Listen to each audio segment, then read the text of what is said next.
The back and forth has got me so messed up.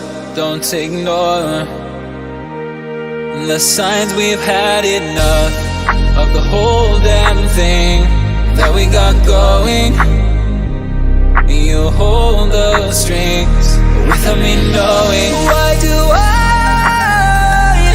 have to suffer through the thinking? Why do I have the feeling that we're sinking? I need to find a way.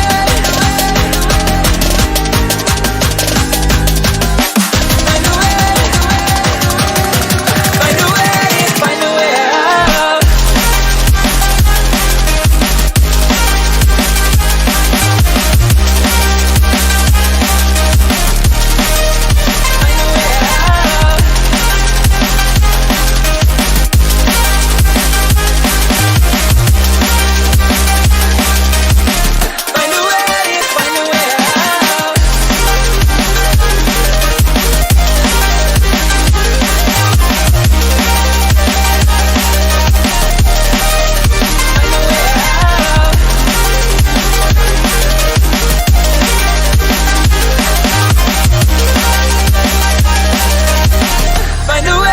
Find a way out.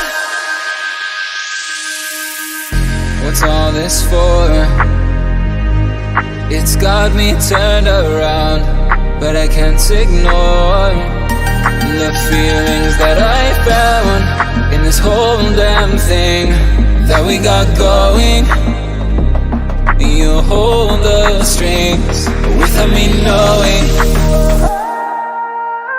Why do I have to suffer through the thinking? Why do I have the feeling that we're sinking? I need to find a way.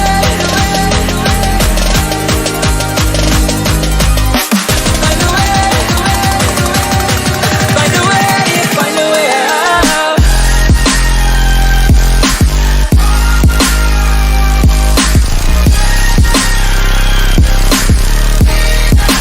Find a way out. Find a way out.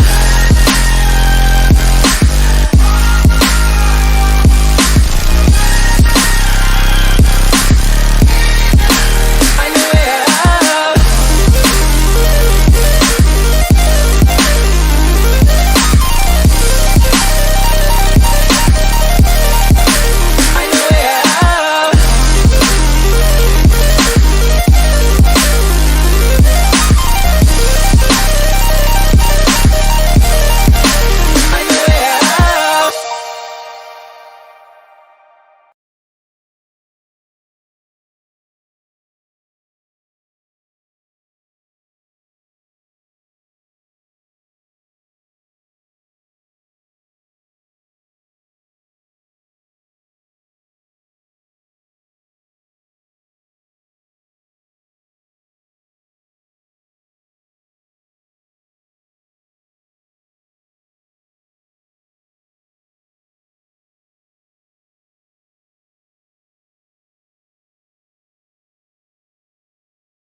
Good morning, ladies and gentlemen, and welcome to today's interactive session. I know most of you were expecting to see the BOMUN event, but due to certain unfortunate reasons, the organizing committee has decided not to go forth with that event. I know a lot of you are bummed about this, and I apologize for letting you down. But we take care of all our supportive viewers, and that applies in this case as well. So we have brought to you this event, And before you start wondering what we're going to do, I'll just tell you. It's an interactive session with a real life Wonder Woman. Yes, you heard it right. The woman who will be gracing us with her presence today has earned the right to be called a Wonder Woman. She's one of the biggest names in Indian television and a powerhouse in the newsroom. She is none other than Miss Navika Kumar. She has journeyed through this harsh industry and risen to the top to claim the title of Group Editor Politics at Times Network. Being the host of the reputed news talk show, The News Hour, and frankly speaking, she has gone up against some of the biggest names in Indian politics, such as Nirmala Sitharaman, Piyush Goyal, Amit Shah, and even the Prime Minister of India, Sri Narendra Modi. She has also interacted with big names such as Kangana Ranaut, Sonu Sood, and Swaminathan Gurumurthy. It is an honor to be able to interact with her today, and I do hope you will enjoy this session. Before we are joined by Ms. Navika, I would like to invite my co-host for this event, Prashant Vallabhan. Hey, Prashant. Hi, Arhant. I've got to say, I am very excited for today's session. And I'd also like to take this opportunity to welcome Ms. Kumar on behalf of Zenevia's organizing committee and all of Bennett. Without further ado, I would like to formally call upon Ms. Navika Kumar to join us here and share her life story with us. Good morning, ma'am. It is great to be here with you. We've heard so much about you, and to be able to talk to you with an open platform is an opportunity of a lifetime for us. Good morning, and it's lovely to be here. I love to be on open platforms, talking, speaking to people openly, simply because I love to hear views. I like to exchange views. I like to ask questions, and this time the roles are going to be reversed. I believe you want to ask me questions. I'm happy to do all of that simply because I just love talking. You can't be on television if you don't like talking. So love talking, love sharing views, experiences, and really looking forward to the next hour of our interaction. Thank you, ma'am. Ma'am, we're going to start off right off the bat with a simple question. What was your childhood like? We all want to know about it. My childhood? Yes, ma'am. How did you feel growing up? Normal middle class childhood in a small town. I'm not a city bred person. I was born in, the state of the moment, West Bengal, in a place called Barakpur. I don't remember much about that because when I was 2 years old, my father moved to a place called Sindri in erstwhile Bihar, where the first Fertilizer Corporation of India public sector unit came up. He set up that fertilizer plant, which at that time, of course, the entire issue was how to make India self-sufficient in agriculture, inputs, and all of that. So he's part of the pioneer group which set up the first nationalized fertilizer plant. So I grew up in the township of the Fertilizer Corporation of India in Sindri, small place. A small school called Carmel Convent that I went to. My entire schooling was there. For a year, we moved to Rourkela because my dad was setting up another plant in a nearby state and he was on deputation. But most of my schooling has been in this town of Sindri, now in Jharkhand. Right up until my ICSE in class 10. I passed out from there.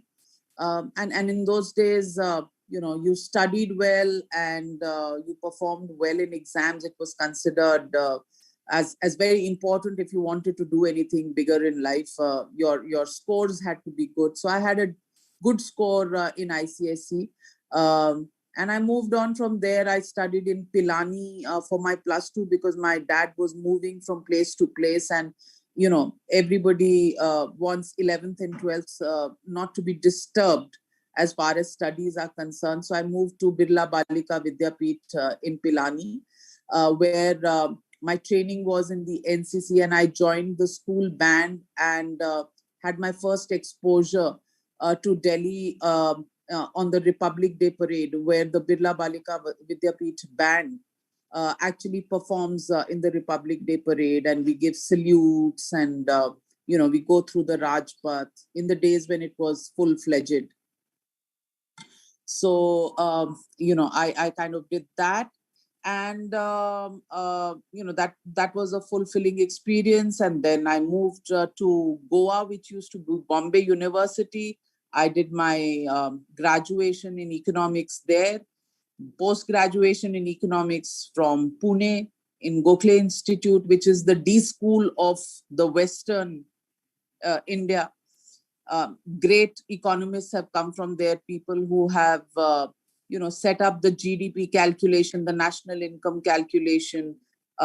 Professor Dandekar and Rath were the people who have done the first study on poverty in India, and the poverty line definition came from them. So those people were my professors, and I was educated there. And then when I was doing my economics, and my professors wanted me to do MPhil and PhD and become an academician, I wanted to step out into the world for a job, because I wasn't really interested in, going on with academics and ending up becoming a professor. Not that it's a bad thing, but it was just not my cup of tea. And so I appeared for 2 interviews. One was at the Hong Kong Shanghai Bank. In those days, HSBC was called the Hong Kong Shanghai Bank. And I gave a written test for the Economic Times. I got into both, got selected for both. Economic Times offered me a princely salary of 1,800 rupees a month. And Hong Kong Bank gave me a salary of some 10,000 rupees or something. But I chose Economic Times because that's what I wanted to do. And that's where the journey began, from Economic Times to Indian Express to Times Now. That was great, ma'am. As you spoke, you graduated from Gokhale Institute of Politics and Economics, which is a major university. So were there any influences that shaped how you wanted to become a journalist today? Was that where you inspired to choose this career? For me, frankly, when you say inspiration to work, I just always wanted to be independent thinking and independent minded. Now, like I said, I've come from small towns. Pilani was a small town. Sindri was a small town.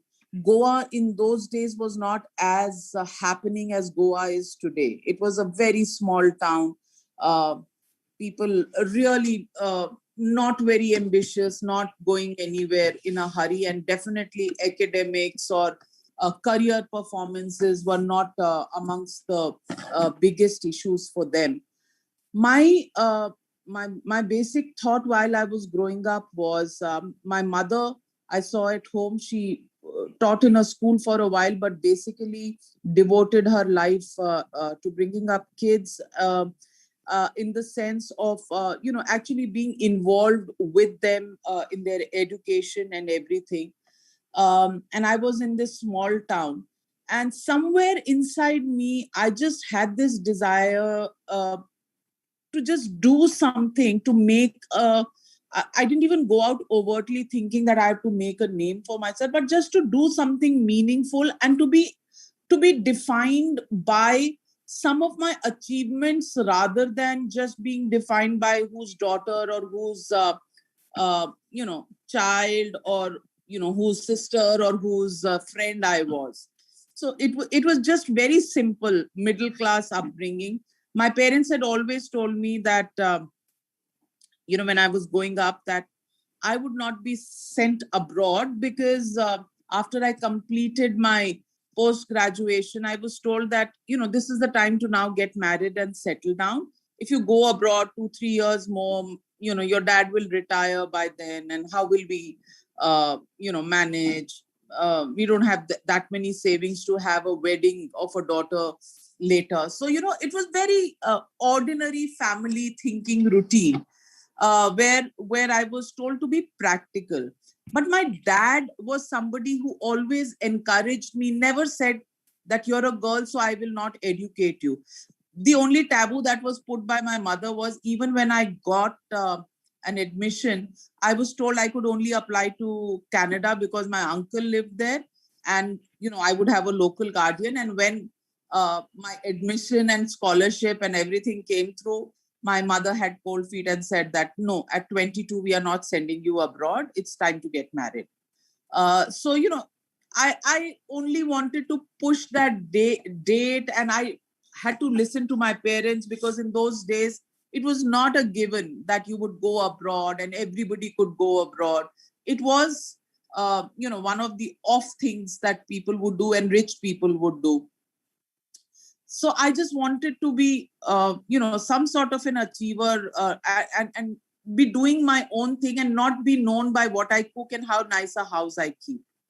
I just went, and I liked writing. So I joined the Economic Times, and I'm not a feminist in that sense of the word, that I'd be on the streets. And so I did what was expected of me. I got married at 24. I had a baby at 25, and worked for a year or two, and then quit work to bring up my kids. Very ordinary life. But I, like a woodpecker, kept at it. That I will continue working. And,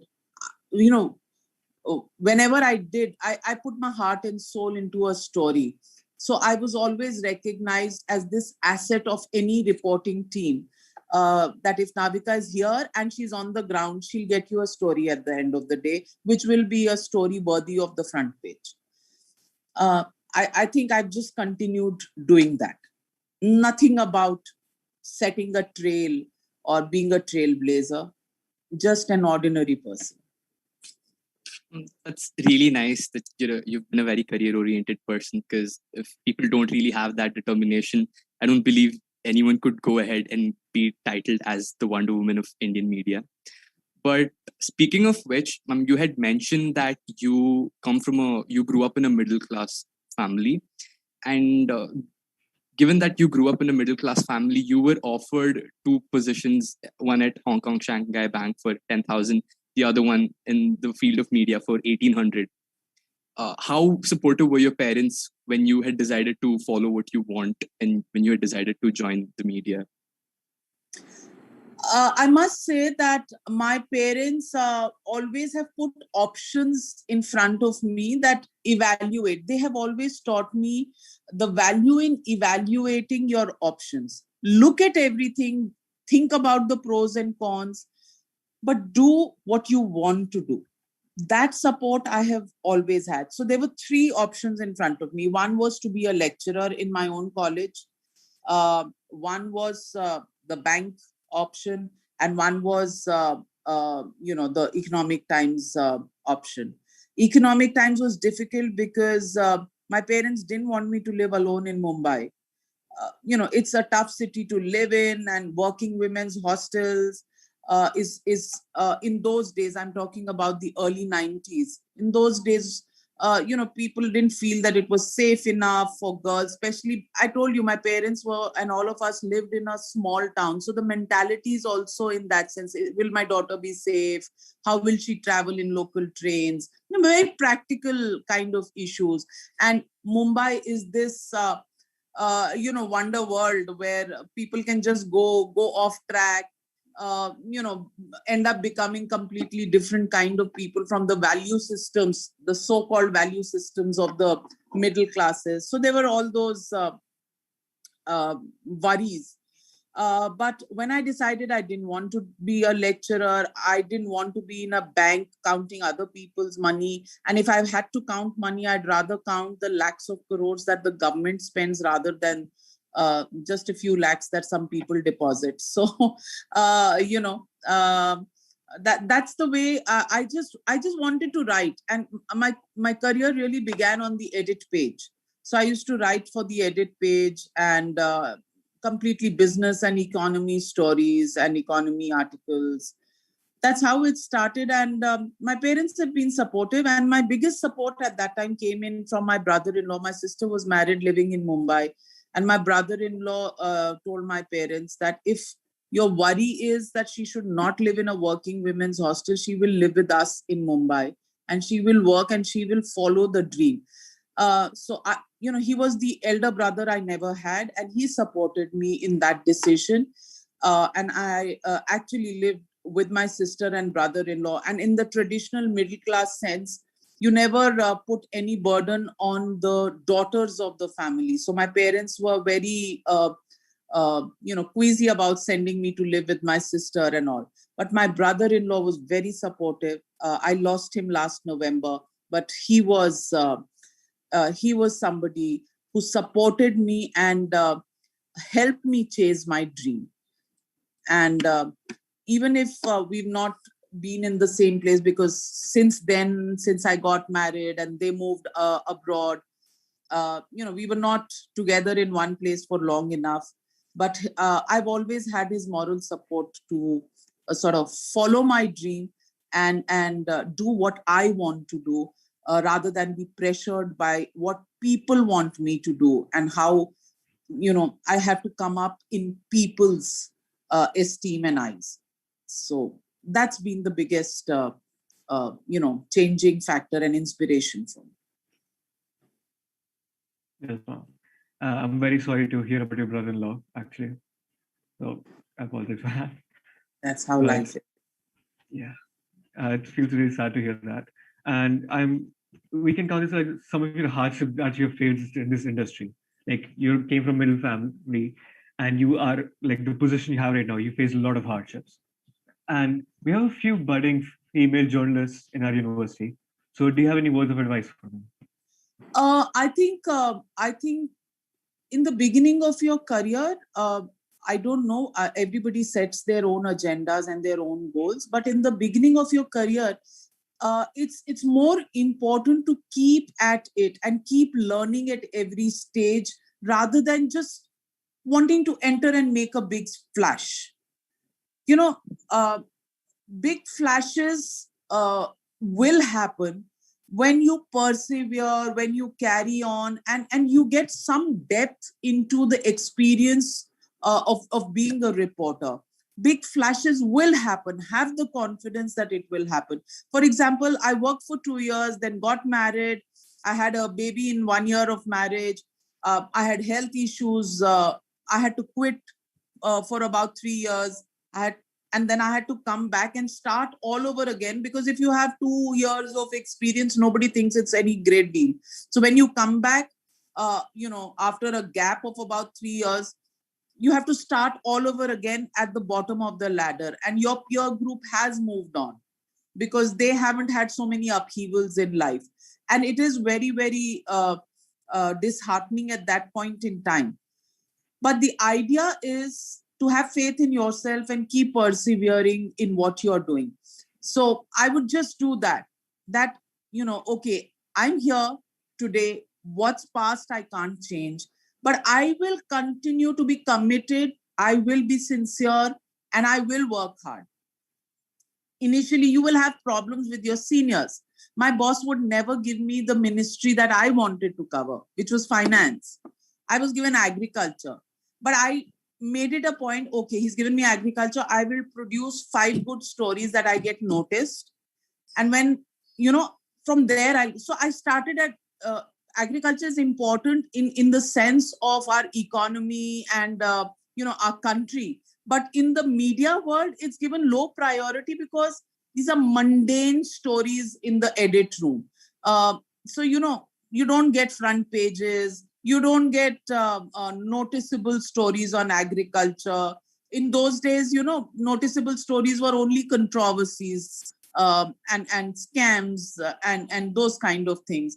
So, but the fact is that you have to keep at it. So I just kept at it. I've covered in those days ration prices of wheat and rice given through the ration shops, what their prices would be, how they are calculated, how many subsidies, what's the discussion, because every 50 paisa change in the price used to cause a political upheaval. These days, it doesn't even make news.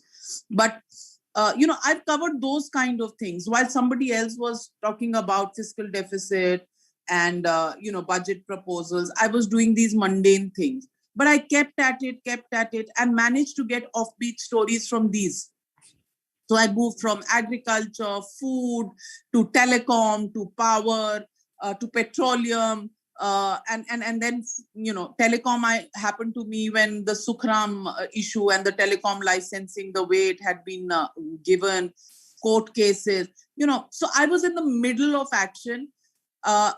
If you're at it and you continue, even like a tortoise, you just be there at it, and sometimes you'll beat the rabbit in a race. And that faith you have to have in yourself, and you have to go through the grind.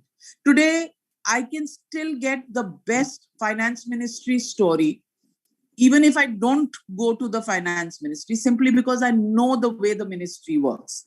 I've seen every nook and cranny of North Block, South Block, Parliament, Shastri Bhavan, Krishi Bhavan, because I do government, policy, ministries. So that's my area. I can spot a story from a mile only because I've gone through the grind. I know how it happens. I've met a lot of people. Many people ask me this question: how do you manage to get week after week big people on Frankly Speaking, which is my interview show? And I say that it's simply that I've been in Parliament for so long, they've seen me there. Either they were in opposition or they were in government. It doesn't matter. The fact is, you're in Parliament, you're meeting with everybody. Someday they will be in opposition, someday they will be in government. It doesn't matter. We are the constant factors in their lives, the media. So, when I was a young reporter, I've seen these leaders as young parliamentarians. Today, they are senior ministers. I've also grown in my profession. So, you understand Parliament, you understand ministries, and you understand politics in that sense. I'm actually glad you mentioned about your interest in finance, because we have a very small segment towards the end of the interview where we will be asking your stance on certain government reforms. But before we get to that, you've been in the industry for almost 3 decades now. And you've obviously started off 30 years ago when technology was not really that advanced back then. So how has the journey been in terms of technological advancements? How difficult has it been for people to adapt with the changes coming up, especially now that it's during the pandemic? How has that affected the entire working of a newsroom? I think it's made people lazier. I think in our days, there were no mobile phones when I started my career. In economic times, what you see today, a page made on a computer, where it's so easy. You can pick up a story, fit it in here, fit it in there, depending on the layout. You can do 5 rough cuts or 50 rough cuts, and try and see and, save or not save the page if it is looking good or not. In the olden days, every story had to be put on a hot metal. So the typing had to be done on a hot metal. The metal columns were then arranged on a stand which had a iron frame. In that you had to fit in. If you had to put in a picture, then there had to be a negative that had to be put in there. And it was very difficult because it's a metal, a metal cast thing on which the typewritten material was there. So if you want to cut a line, you can't cut a line just like that, with a cursor. It has to go back. It has to be melted and cut. And then that line has to be fit in the next column. So the next column also gets changed. So it was a very tedious process. Your pages, deadlines was therefore much earlier, because the stories have to be in for this process to take place. And then it goes through this whole, page formation. And some of the pages every day were pages that were not news, but had been sort of made the day before, because everything could not be printed the same day. You would require an army to do it. So we've been through those phases, the labor intensive, the very time intensive kind of processes. There were typewriters on which we used to type our stories. There were papers that used to come out. That paper used to go to the editor. He would then check it for grammar, spelling mistake, factual inaccuracies. Then it had to be typed again, and then it had to be sent for page making. So it was a very, very long, time-consuming process. things have only improved for the better in terms of the ease of our jobs. But in the process, it has made us lazy. Today's reporters will rely on social media updates. I still, as an old timer, will not put out a news till I have checked it up with the primary source. If Nirmala Sitharaman has tweeted today that inadvertent mistake of small savings, then I will call her up and say, are you sure this has happened? That is where your expertise comes in. You will call the finance secretary, he will take your call. That comes from hard work. Today, people want to text and expect people to respond. It doesn't work. These are things that are built over time. Today, I'm speaking to you, but if we have to discuss something very important, it has to be built over a period. If you're making a curriculum, we'll have to have several meetings to be tuned. We are not spending as much time on these kind of things. We come in, we're not building relations. We are just having transactional businesses. And in the olden days, that's where the difference was.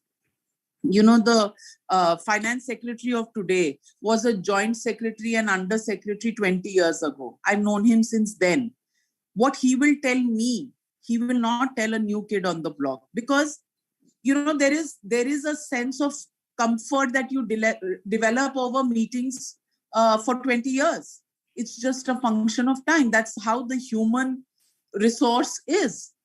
So, I think technology has made things simpler.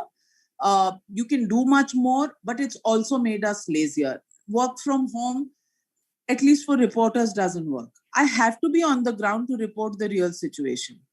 I can't see a picture because the picture will not give me the sense of what is happening there. The picture can be seen by anybody. It can be seen by my mom. It can be seen by my driver. They can also see the picture. So what's the big deal? What is the extra stuff that I bring on the ground? As a reporter, my job is to bring that experience from the ground into what I report. That somehow is being sacrificed today. Anything goes. It's on social media. Somebody has said it. It must be true. So I'll also put out as a big breaking news. I mean, that's how fake news comes in. And that is something that never happened in our time. We had to carry apologies if we got anything wrong. And I can at least touch wood, say this with all humility, that in 30 years, I've never had to apologize for any factual inaccuracy, because until and unless my facts are absolutely 200% correct, my training as a reporter will not allow me to put it out. Hearsay is not reporting, is not news. Yes, ma'am. No matter how much technology advances, it can't beat the experience for like 30 years. However much pressure of breaking news is on you. So I just feel that the new generation, whether it's women, men, there we have to realize the value of experience and the value of working hard at getting these things and honing your skills. Education is one thing. Skill set is completely another. We have to have a skill set after our education. And that is so important. Yes, ma'am. Ma'am, speaking about women in the industry, as unfortunate as it is, there are still a lot of areas where women face discrimination. So is that true in your journalism sector? Does it still exist somewhere hidden? I mean, by and large, I think journalism is one of the fields where actually women are all over the place. From reporting to desk, from input to output. One area where in television industry, I don't see so much of women is maybe cameramen. Few women, very few women, I mean, single digit percentages. Maybe some of the technology jobs like editing and all, there are fewer women, more men. But rest of the places, I think women are there. And yes, women are in the penultimate, many women. But top jobs, women, still fewer. So yeah, there is a cracked glass ceiling somewhere. Crack ho gaya hai, but as they say, it's Got to working. blast it open. Yeah, Yes, working. yes. On a more relaxed note, we all see what it's like in the interviews and everything. It's all serious and stuff. But what is it like backstage, like when the camera's off? What is the atmosphere like there? I love to have fun while working also. There are times when you have to be very serious because there are time pressures, etc., etc. But you must enjoy what you're doing. For me, of course, my hobby is my career and my career is my hobby. So in that sense, it's a seamless existence. I just love what I do. And you can't be a 24/7 media person unless you actually love it and have the passion for it. 30 years later, I still have this case. I have to get that story, which just shakes people out of their, comfortable zones. So that kind of passion is important. And to do that, you must love what you do. Having said that, I also like to have fun. I mean, what's life if it's also serious and whatever? So television has a lot of pressures because news is pouring in from every side and there's so much competition between channels and all of that. So in the middle, you crack a joke or, you keep your newsroom peppy. I like that. I like that, and I hopefully do that, and it just relaxes people. And I think I don't do it deliberately as if it's a thought, but I just like that. You should enjoy what you're doing, not only be serious all the time. So I do have a lot of fun with my colleagues. And I think I'm always relating stories. Today I went here, I did this, and this happened, that happened. So, they all queue up to hear, ma'am, aaj kuch hua? Anything interesting from your trips to the corridors of power, any anecdote, any this thing. So I'm quite famous for that. Yeah, I'll give them some inside khabar, inside news, inside things which can't be printed, of course, but it's great conversation. That's really nice. Moving over to coming back to your 3-decade-long career, you've obviously met. You make me like an old woman. Ma'am, I'm trying to make you sound like an experienced woman, ma'am. But in the journey of these 30 years, you've obviously met a lot of people who are in the government, who are probably in the film industry, who naturally from the media as well. And you've obviously met a lot of people whose perspectives have differed just because they've been born in different generations. So taking that into context, how would you say the ethics practiced by journalists has changed from 30 years ago to now? Ethics in journalism have changed as much as ethics in our society had changed. I don't think journalists are outside the society. In our time, especially, Bihar was not the safest of places. We were not allowed to be outdoors beyond 6 p.m. in the evening. We had to come back. If we were girls, we just had to possibly come at 5:45. Boys could still come in at 6:15, 6:30. But the fact is that, those were those days and those sensibilities of our parents, of our society. Today, frankly, much of that has changed. Change for the better or worse is for individual choices to express. Ethics in media is also somewhat the same. My biggest, issue about ethics in the media is that we don't want to work as hard as we used to in the olden days. Easy come, easy go, for me is the biggest problem and it's not a problem just in the media. It's in the generation. It's the way it is. I have kids that age. I have a 28-year-old and I have a 20-year-old. It's just that, Mom, you don't know anything. This is not the way to be done. I'm always being told that. So, I think it's not just the media, it's just all over. Hard work is seen as stupidity because many people think that effective work is more important than hard work. That's the way of the thinking processes. So I don't make a value judgment. Yes, it's important to get the work done. People are not putting in as much time, as I said, to building relations and knowledge, both.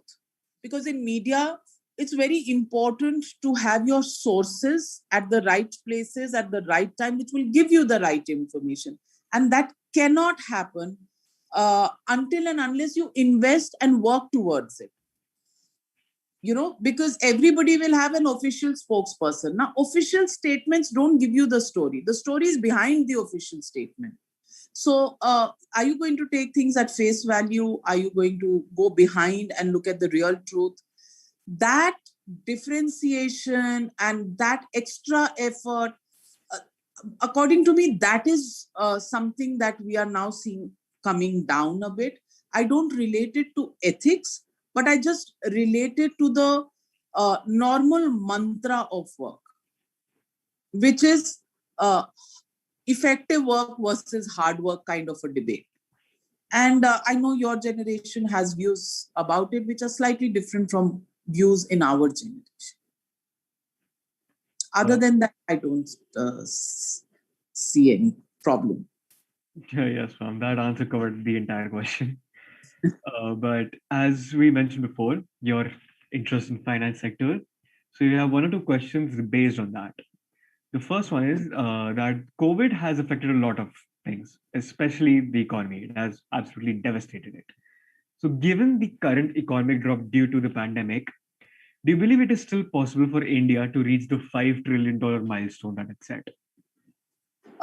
If you'd seen the India Economic Conclave and my interview with Mr. Piyush Goyal, who's the Commerce and Industry Minister, he said that the target was to reach that mark by 2024. We'd probably reach by 2025. To me, that's an election statement. My sense is that we've lost at least a good 2 to 3 years in all our targets, simply because 1 year has been completely wasted and we still haven't seen the end of the pandemic. And, growth isn't something that just, stops for a while and then picks up from there and goes forward. No, it comes down like this. And then how much longer that the economists will tell you it's a V-shaped recovery, it's a U-shaped recovery. Recoveries can never fit into these geometric patterns. It does take time. People have lost jobs. And when people lose jobs, consumptions do decline. Consumptions decline. Growth rates will decline because production will decline. And therefore, to get everything back on track will depend now on the second wave, which we are seeing in active play. So frankly, it's a bit of an uncertain situation. I don't think, apart from making political statements, anybody has the real sense, because the pandemic is still in play. We don't know the end date. We don't know how many more waves and mutations are left in it, what kind of impact it's going to have on economies. We just don't know that yet. So my sense is that we are in a gray zone, and definitely 24-25, what the politicians want us to believe is not the phase we are looking at. 27-28, I don't know. Because in 21, who can predict what's going to happen in 27-28? Economists can, because they take, I'm a trained economist. Economists can do that because there'll be 30 assumptions that they would have made. But which of those assumptions are right and which are wrong is a totally different ballgame. I'm actually very glad that you're pretty straightforward on your views, because for this next question that we have, which is on the privatization of certain PSU banks, what are your views on it? And hopefully, can we grab on any credible source of news and nothing from face value? Well, definitely, two banks are on the block. Politically difficult to do. Economically makes sense. Should have been done 20 years ago. There was a time when nationalization was important, when India was in its nascent stages. But right now, the way banks operate, much lesser now. But family and friends and their loans, we've seen where it has taken us. So I think they should be all done in one stroke of the pen. Easier to do it in that sense because you'll have to take the swallow the bitter pill one go rather than revisiting it every year and putting two things on the block and then every year giving the opposition, because opposition, frankly, in this is the only country where the opposition doesn't look at what's good for the country. It only looks at what's good for their own politics. So that changes. If you're in government, you say one thing, but when you're in opposition, you say the different thing. So it just shows that policies are good. It's just that which side of the benches that you sit on in parliament, treasury benches or opposition benches, your views change. So having said that, I think governments should not and cannot run because there are too many pressures and vested interests. Politics will never allow you to take sound economic decisions simply because the pressures are too many. There will, in a country which has 135 crore people, for every X decision that you take, there will be pressure of possibly 70 crore people. And for every Y decision you take, there will be a pressure of 100 crore people. So you can't keep everybody happy and you can't take so much pressure forever and ever. So best to give it away and let somebody just be governed by the economic principles of viability and profitability. And let economics play on economic issues. Emotions cannot decide your economic decisions. That actually makes sense because while running a country, we'll have to be as objective as we can get because at the end of the day, it's for the greater good, right? Yeah. Yeah, but politics doesn't work that way because most people are thinking about their elections 5 years hence, and everyone wants a second term. There's nobody who doesn't want to lose elections.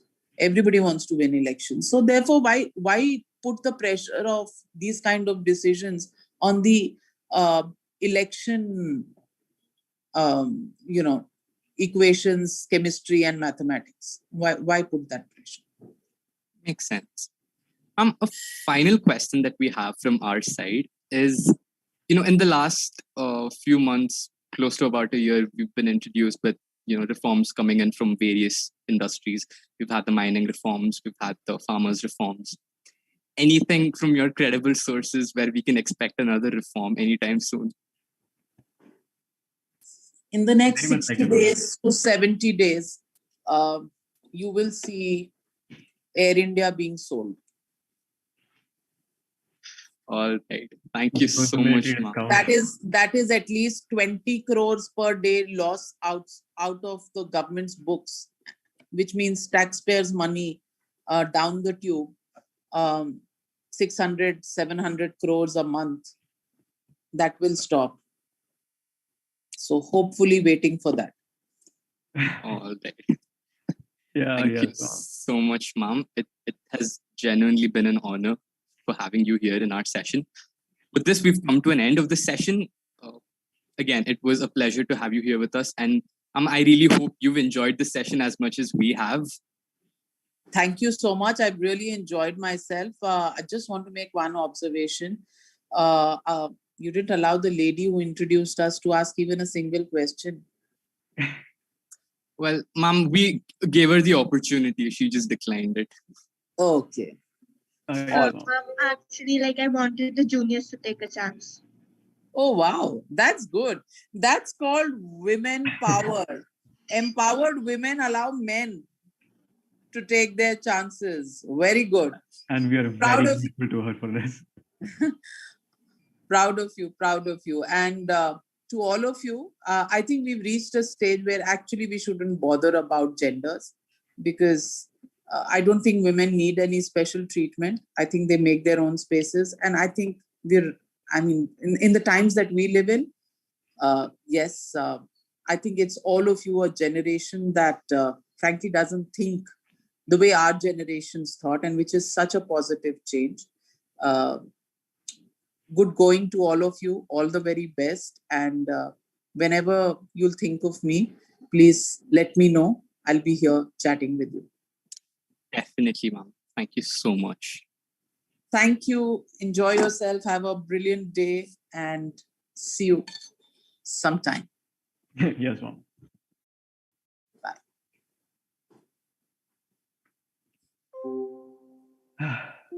As great as that interview was, all good things must come to an end.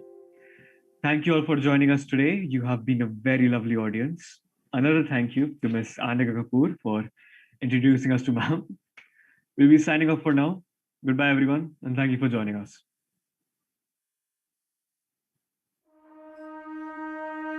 The back and forth has got me so messed up. Don't ignore the signs. We've had enough of the whole damn thing that we got going.